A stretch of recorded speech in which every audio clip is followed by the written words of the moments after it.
नमस्कार। पिछले क्लास में मैं आपको जून माह के दर्पण का आर्थिक वाणिज्यिक परिदृश्य के कुछ चैप्टर पढ़ाए थे। इसमें जो चैप्टर शेष रह गए हैं तो उसकी जानकारी हम आज लोग प्राप्त करेंगे। और इसमें हम लोग को पढ़ना है यहाँ से कि गैर पेट्रोलियम और गैर रत्न और आभूषण वस्तुगत निर्यात जो एक्सपोर्ट है उसके बारे में हम लोग ये जानना है कि गैर पेट्रोलियम और गैर रत्न और आभूषण वस्तुगत निर्यात वाणिज्य मंत्रालय के इन अनंतिम आंकड़ों के अनुसार, अनंतिम का मतलब होता है कि किसी भी वस्तु व्यापार का जो अब अंतिम आंकड़ा दे दिया गया है उसके बाद कोई अब आंकड़े उसके बारे में जानकारी नहीं दी जाएगी, उसका पूर्ण ब्यौरा हो गया, उसे ही अनंतिम आंकड़े कहते हैं। के दौरान भारत के गैर पेट्रोलियम और गैर रत्न और आभूषण निर्यात 320.21 अरब डॉलर के थे, माना कि पेट्रोलियम और रत्न छोड़ करके, जो पूर्व वर्ष 2022-23 में यह 315.64 अरब डॉलर के थे। इस प्रकार गैर पेट्रोलियम और गैर रत्न आभूषण निर्यात में मामूली वृद्धि 2023-24 में रही है। 2023-24 के दौरान भारत के गैर पेट्रोलियम और गैर रत्न एवं आभूषण आयात 422.80 अरब डॉलर के हुए, जो 2022-23 में 435.54 अरब डॉलर के थे। इस प्रकार गैर पेट्रोलियम गैर रत्न एवं आभूषण आयात में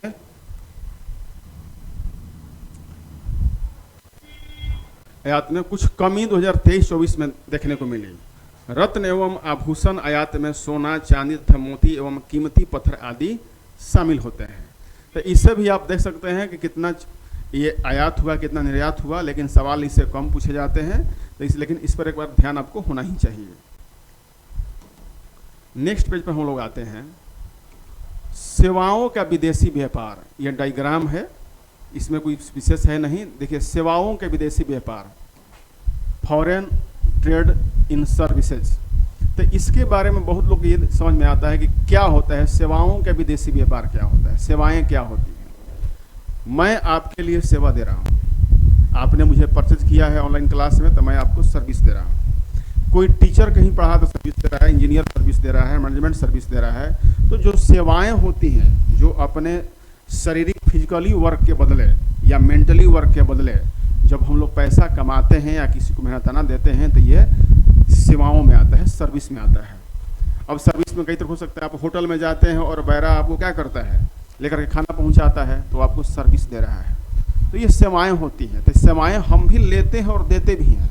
जैसे हम अपने देश में किसी इंजीनियर को इंपोर्ट किए, जैसे टाटा कंपनी है, और किसी अमेरिका के पढ़े लिखे को अपने देश में बुलाए कि हमारे यहाँ चीफ इंजीनियर बनी है, या हमारे यहाँ के कोई पढ़ा IIT कानपुर का कहीं जाके दुबई में काम कर रहा है, तो एक सेवा यहाँ से निर्यात हो गया। सेवाओं का आयात निर्यात मतलब कि सर्विसों का आयात निर्यात होता है। तो आइए जाने इसके बारे में। हालांकि कोरोना काल के बाद इस तरह के सेवाओं में कुछ जरूर कमी देखने को मिली है, लेकिन फैक्चुअल ये है कि ये अस्थायी रहने वाला नहीं है, इसमें उतार चढ़ाव देखने को मिलते रहते हैं। वाणिज्य मंत्रालय ने इन अनंतिम आंकड़ों के अनुसार 23-24 के दौरान भारत के सेवाओं के निर्यात 3.3962 अरब डॉलर के और आयात 177.56 अरब डॉलर के रहे हैं। इन आंकड़ों में मार्च 2024 दौरान हुए सेवाओं के निर्यात आयात के आंकड़े RBI के अनुमान पर आधारित है। अब देखिए, RBI कैसे अनुमान लगाता है, क्योंकि RBI जो पैसों का लेन देन होता है फॉरेन से, तो वो बैंक से ही होता है। तो ये बैंक देखता है कि किसी के अकाउंट में बाहर से कितने पैसे आए, चाहे देश से कितना पैसा बाहर गया। जैसे आपके घर कोई बेटा बाहर कमाने गया है, कोई भाई चाचा ताऊ कमाने गए हैं, तो वहाँ से पैसा कमाया हुआ बैंक के माध्यम से ही देंगे, वो प्लेन में नहीं ला सकते। और यहाँ कोई विदेशी कमाने आया है तो पैसा बैंक के माध्यम से ही भेजेगा, वो प्लेन में नहीं ले जाएगा। तो इन सब का रिकॉर्ड RBI के पास हो जाता है, बैंक के पास होगा और उस बैंक को देगा। तो इसलिए इसका भी आंकड़ा RBI के अनुसार ही जारी होता है। तो RBI का अनुमान वास्तविक आंकड़े आने पर इनमें संशोधन किया जाता है। इसे सेवाओं के व्यापार में 162.05 अरब डॉलर का अधिक के भारत को देते में प्राप्त हुआ है। मतलब कि आयात, जितनी सेवाओं का आयात हुआ उसके तुलना में हमारा क्या हुआ है, निर्यात ज़्यादा हुआ है।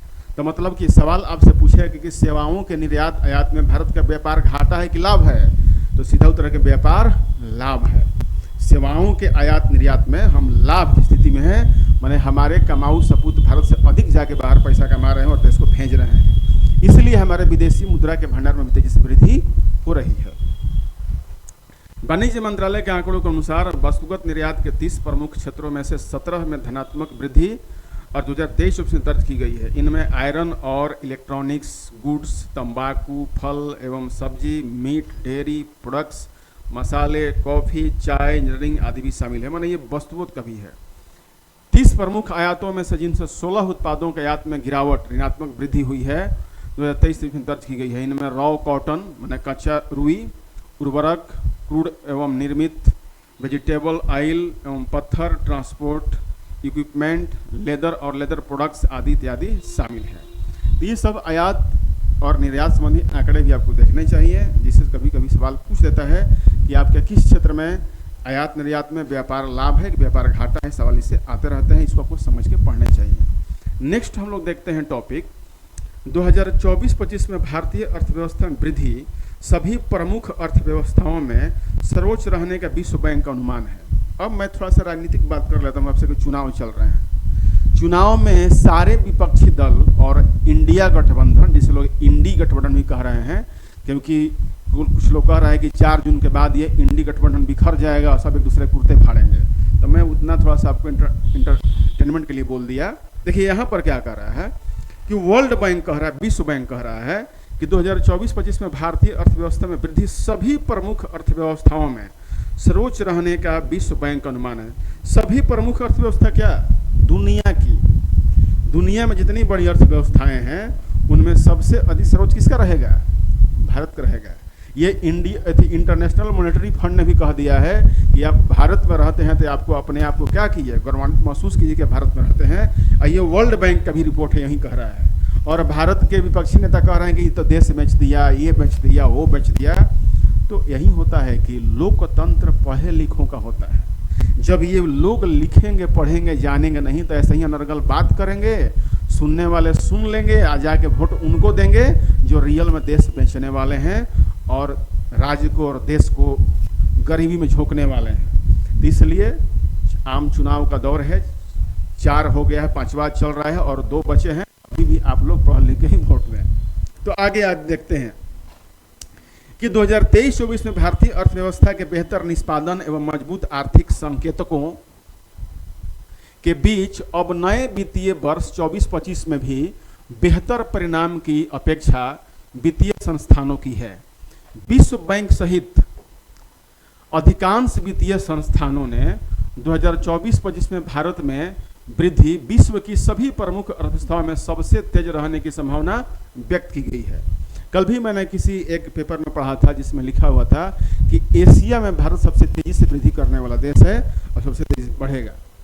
भारत में उच्च वृद्धि के चलते दक्षिण एशिया में अगले 2 वर्षों में वृद्धि विश्व के सभी अन्य क्षेत्रों में अधिक रहने का विश्व बैंक का अनुमान है। दक्षिण एशिया का मतलब भारत से मतलब है।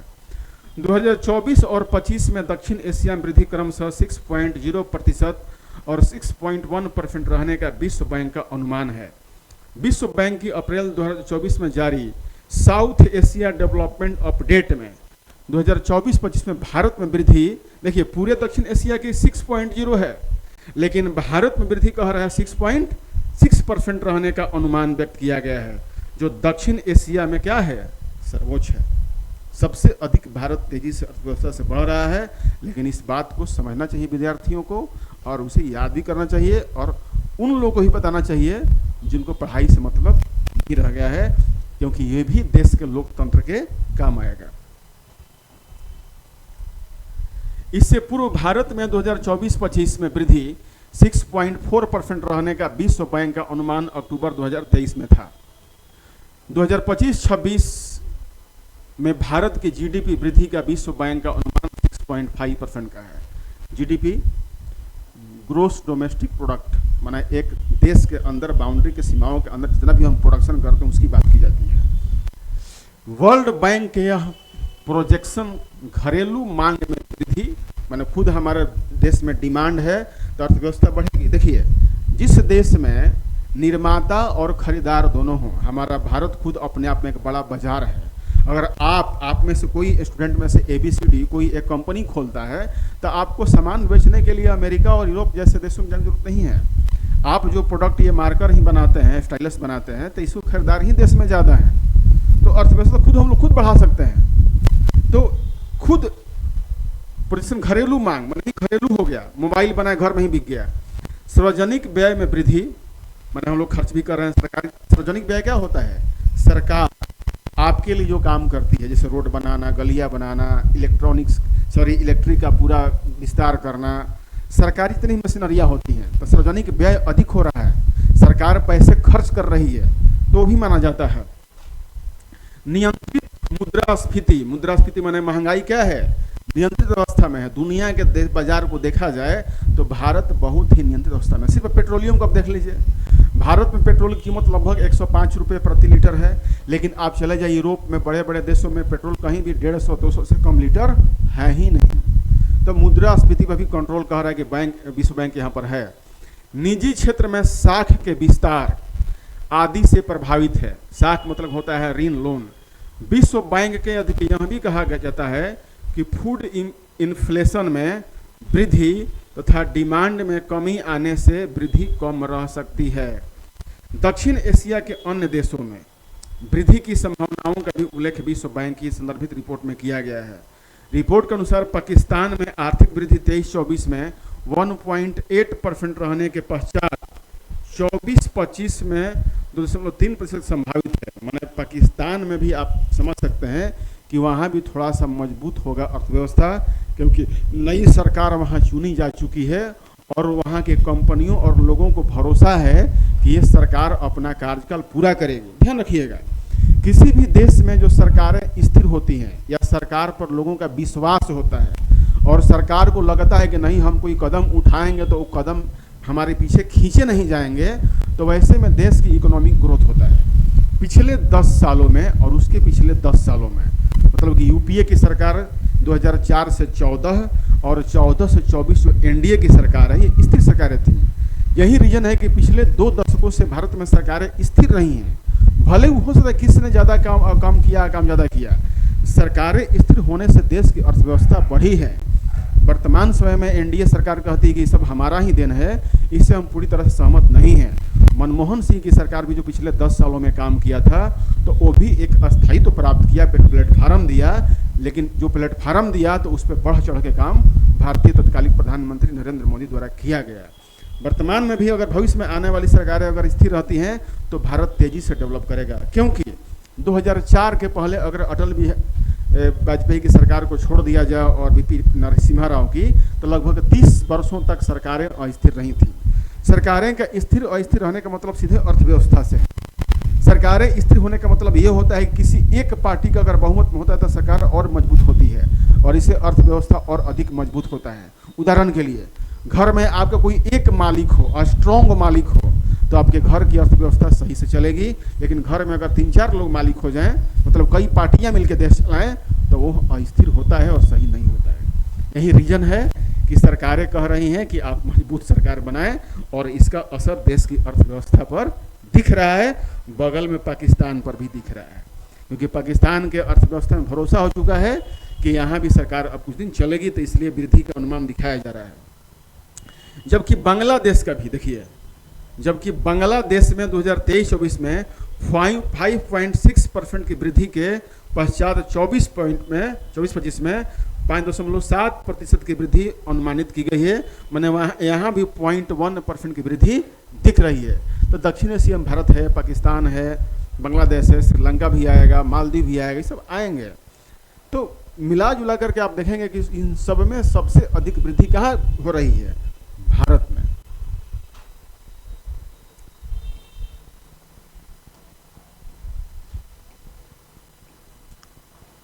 अब है एशियाई विकास बैंक की रिपोर्ट। मैंने एशियन डेवलपमेंट बैंक की रिपोर्ट में भारतीय अर्थव्यवस्था में ही वृद्धि सर्वोच्च रहने की बात की गई है। मैंने एशियन डेवलपमेंट बैंक भी कह रहा है कि भारत में जो वृद्धि होगी वो सबसे ज़्यादा होगी।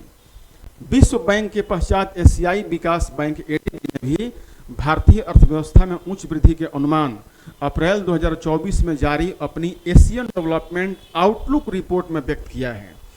एशियाई विकास बैंक के ताजा आकलन में भी कहा गया है कि भारतीय अर्थव्यवस्था विश्व में सबसे तेजी से आगे बढ़ रही है तथा एशिया और प्रशांत क्षेत्र में, देखिए एशिया एंड पैसिफिक रीजन इसको बोलते हैं कि एशिया और प्रशांत क्षेत्र मिलकर जो व्यापार करते हैं तो वही है कि एशिया पैसिफिक क्षेत्र में एक प्रमुख ग्रोथ इंजन भारत बना रहेगा। चालू वित्तीय वर्ष 2024-25 में भारत में जीडीपी वृद्धि 6.7% रहने का अनुमान एडीबी ने पहले दिसंबर 2023 में व्यक्त किया था, जिससे बढ़ाकर अब एडीबी 7.0% इसने अप्रैल 2024 में अपने रिपोर्ट में किया है। इसी के साथ 25-26 में भारत में वृद्धि 7.2% रहने का अनुमान है, जो बहुत ही ज़्यादा है। बैंक ने अपनी इस रिपोर्ट में व्यक्त किया है भारत में वृद्धि दर के अनुमान में वृद्धि के कारणों में मुद्रास्फीति नियंत्रित बने रहने, निजी और सार्वजनिक दोनों ही क्षेत्रों में निवेश में वृद्धि तथा घरेलू मांग में मजबूती का उल्लेख एडीबी ने किया है। मुद्रास्फीति नियंत्रित बनी रहने कारण ब्याज दरों में वृद्धि की संभावना को इसमें नकारा गया है, मैंने अब ब्याज बढ़ेगा नहीं, तथा साथ ही निर्यात के मोर्चे पर अच्छे प्रदर्शन की आशा इससे की गई है तथा कहा गया है कि निर्यात के मोर्चे पर अच्छा प्रदर्शन विकास की गति बढ़ाने में महत्वपूर्ण योगदान देगा। चीन में 2024-25 में वृद्धि दर क्रमशः 4.8 और 4.5 रहने का अनुमान व्यक्त किया गया है। देखिए चीन हमसे लगभग 2% पीछे है किया गया। क्यों है चीन क्यों पीछे है, तो इसके बारे में दो कारण जान लीजिए। सवाल आ सकता है कि चीन की जो अर्थव्यवस्था है उसका ग्रोथ क्यों कम हो गया। रीजन है कि चीन पर से दुनिया के देशों का विश्वास उठ रहा है। पूरे दुनिया अब यह जान चुका है कि चाइनीज माल का गारंटी नहीं होता है, साथ ही चाइना अपने गारंटी पर कभी खरा नहीं उतरता। कोई प्रोडक्ट बेचता है तो उसकी गारंटी देती है, उस पर कभी खरा नहीं उतरता या उसके माल की गारंटी होती ही नहीं। दूसरी, कोरोना काल में चीन ने जब पूरी तरह से दुनिया को लूटने का काम किया, मैंने तो कहीं पढ़ा था कि चाइना में जो यूज किए हुए जांघिया थे, जो इनर वियर हम लोग कहते हैं उसका मास्क बना करके पाकिस्तान को एक्सपोर्ट किया था और पाकिस्तान वाले उसे बहुत ही सहजता से खरीद के पहन रहे थे। बात तब खुली जब पाकिस्तान का ही कोई एक कर्मी चाइना उसी कंपनी में काम करने पहुंच गया जहां पर गंदे पुराने चड्ढियों को या इनर वियर को काट कर और उसको कलर देकर के मास्क बनाए जा रहे थे। तो इस तरह से चाइना पर से दुनिया का भरोसा उठा हुआ है, इसलिए उसकी अर्थव्यवस्था भी गिर रही है। हालांकि पिछले वर्ष की तुलना में उसमें लगभग 4.8 से 4.5% रहने की बात एशियाई विकास बैंक की है, माने इसमें कमी आई है। 2024 की रिपोर्ट में ही कही गया कि बैंक के अनुसार 24-25 में लगातार 5वां वर्ष होगा जब भारत में वृद्धि चीन से अधिक रहेगी। मतलब ये मान के चलिए कि नरेंद्र मोदी के पिछले 5 वर्षों में जो भारत की अर्थव्यवस्था है हमेशा चीन से आगे रही है, चीन से वृद्धि की है। यही रिपोर्ट करेगा पिछले 5 वर्षों में जब चीन से आगे रहा तो पिछले 5 वर्षों में 19 से 24 तक भारत ने हर एक मोर्चे पर अर्थव्यवस्था में चीन को मात दी है, जबकि चीन से भारत बहुत बड़ी मात्रा में इंपोर्ट भी करता है, लेकिन टोटल डेवलपमेंट में भारत चाइना से आगे रहा। सबसे तेज गति से बढ़ रही भारतीय अर्थव्यवस्था अंतर्राष्ट्रीय मुद्रा कोष भी कह दिया। यह हो गया इंटरनेशनल मॉनेटरी फंड। देखिए 3 बड़ी संस्थाएं, Asian development bank, world bank और इंटरनेशनल मॉनेटरी फंड ने भी कहा कि भारत की अर्थव्यवस्था सबसे तेजी से बढ़ रही है।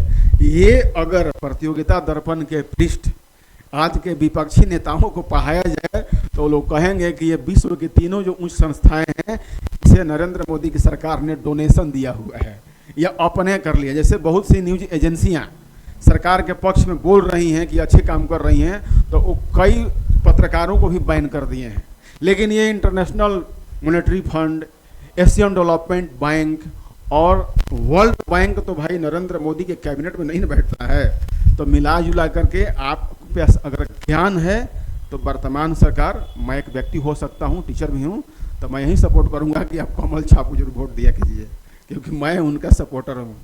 चलिए, इसमें कोई गुरेज नहीं, हर एक व्यक्ति किसी के सपोर्टर होता है सब। अब देखिए, इसलिए मैंने कहा कि केवल अर्थव्यवस्था पर मैंने कहा है और अर्थव्यवस्था ही सबसे ज़्यादा जरूरी होती है। आगे आते हैं, विश्व बैंक और एशियाई विकास बैंक के बाद अंतर्राष्ट्रीय मुद्रा कोष IMF ने भी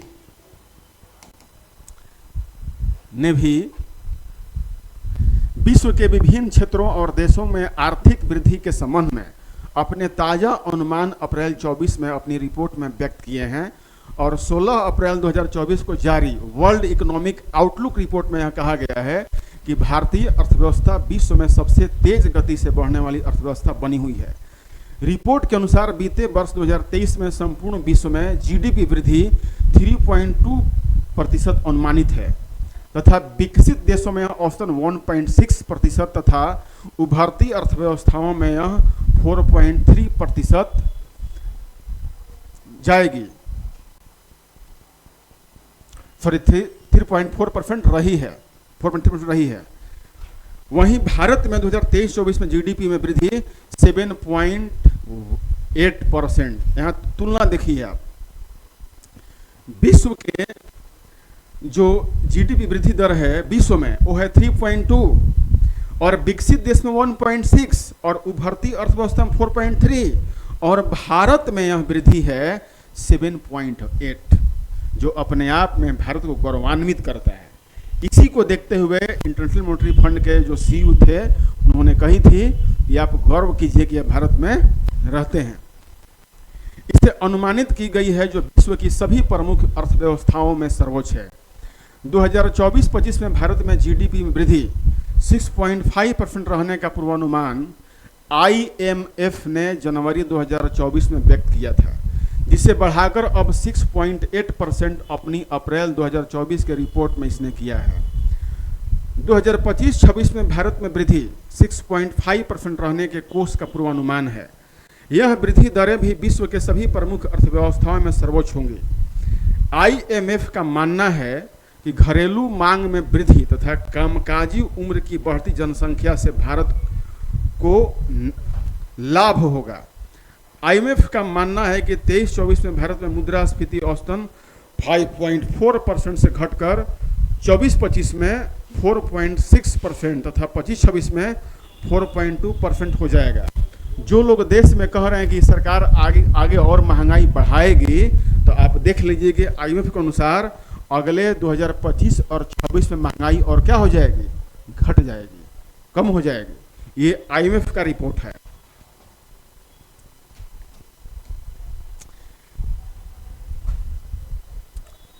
भारतीय रिजर्व बैंक के अनुमान में कुछ अधिक किसी भी समय ग्रोथ इंजन चीन में 24-25 में वृद्धि 5.2% ही थी, जहां अनुमानित की गई। वहीं 2024-25 में वहां जीडीपी वृद्धि क्रमशः 4.6% और 4.1% रहने का पूर्वानुमान है। मुद्रा कोष के ताज़ा आकलन के अनुसार 24 और 25 में वैश्विक वृद्धि में 3.2 से 3.2% बनी रहेगी, जबकि विकसित अर्थव्यवस्था में विकास दर 2023 में 1.6% से बढ़कर 2024 में 1.7% और 25 में 1.8% रहने का अनुमान है। इसे सीधा मतलब है कि पूरे वर्ल्ड की देखा जाए तो 3.2 ग्रोथ है जीडीपी का और भारत में 7.8 है और विकसित देशों में अधिकतम 1.8 रहने का अनुमान है, तो भारत लगभग 6 से 7 गुना अधिक वर्ल्ड के विकसित देशों से भी ग्रोथ कर रहा है। तो भारत की यह जो अर्थव्यवस्था लगातार वृद्धि करने की जो बात है, इसी के आधार पर हम लोग कह रहे हैं कि हम लोग विश्व की तीसरी बड़ी अर्थव्यवस्था बन जाएंगे, और जिसका आकलन वर्ल्ड बैंक, आईएमएफ और एडीबी कर रहा है और भारत की अर्थव्यवस्था को सराह रहा है। अमेरिका में विकास दर 2024-25 में 2.7% तक बढ़ने के बाद 25 में 1.9% अनुमानित में वहां घट जाएगा। उभरते बाजारों और विकासशील अर्थव्यवस्थाओं में विकास दर 24-25 में 4.2% पर स्थिर रहने का अनुमान आईएमएफ की रिपोर्ट में व्यक्त किया गया है।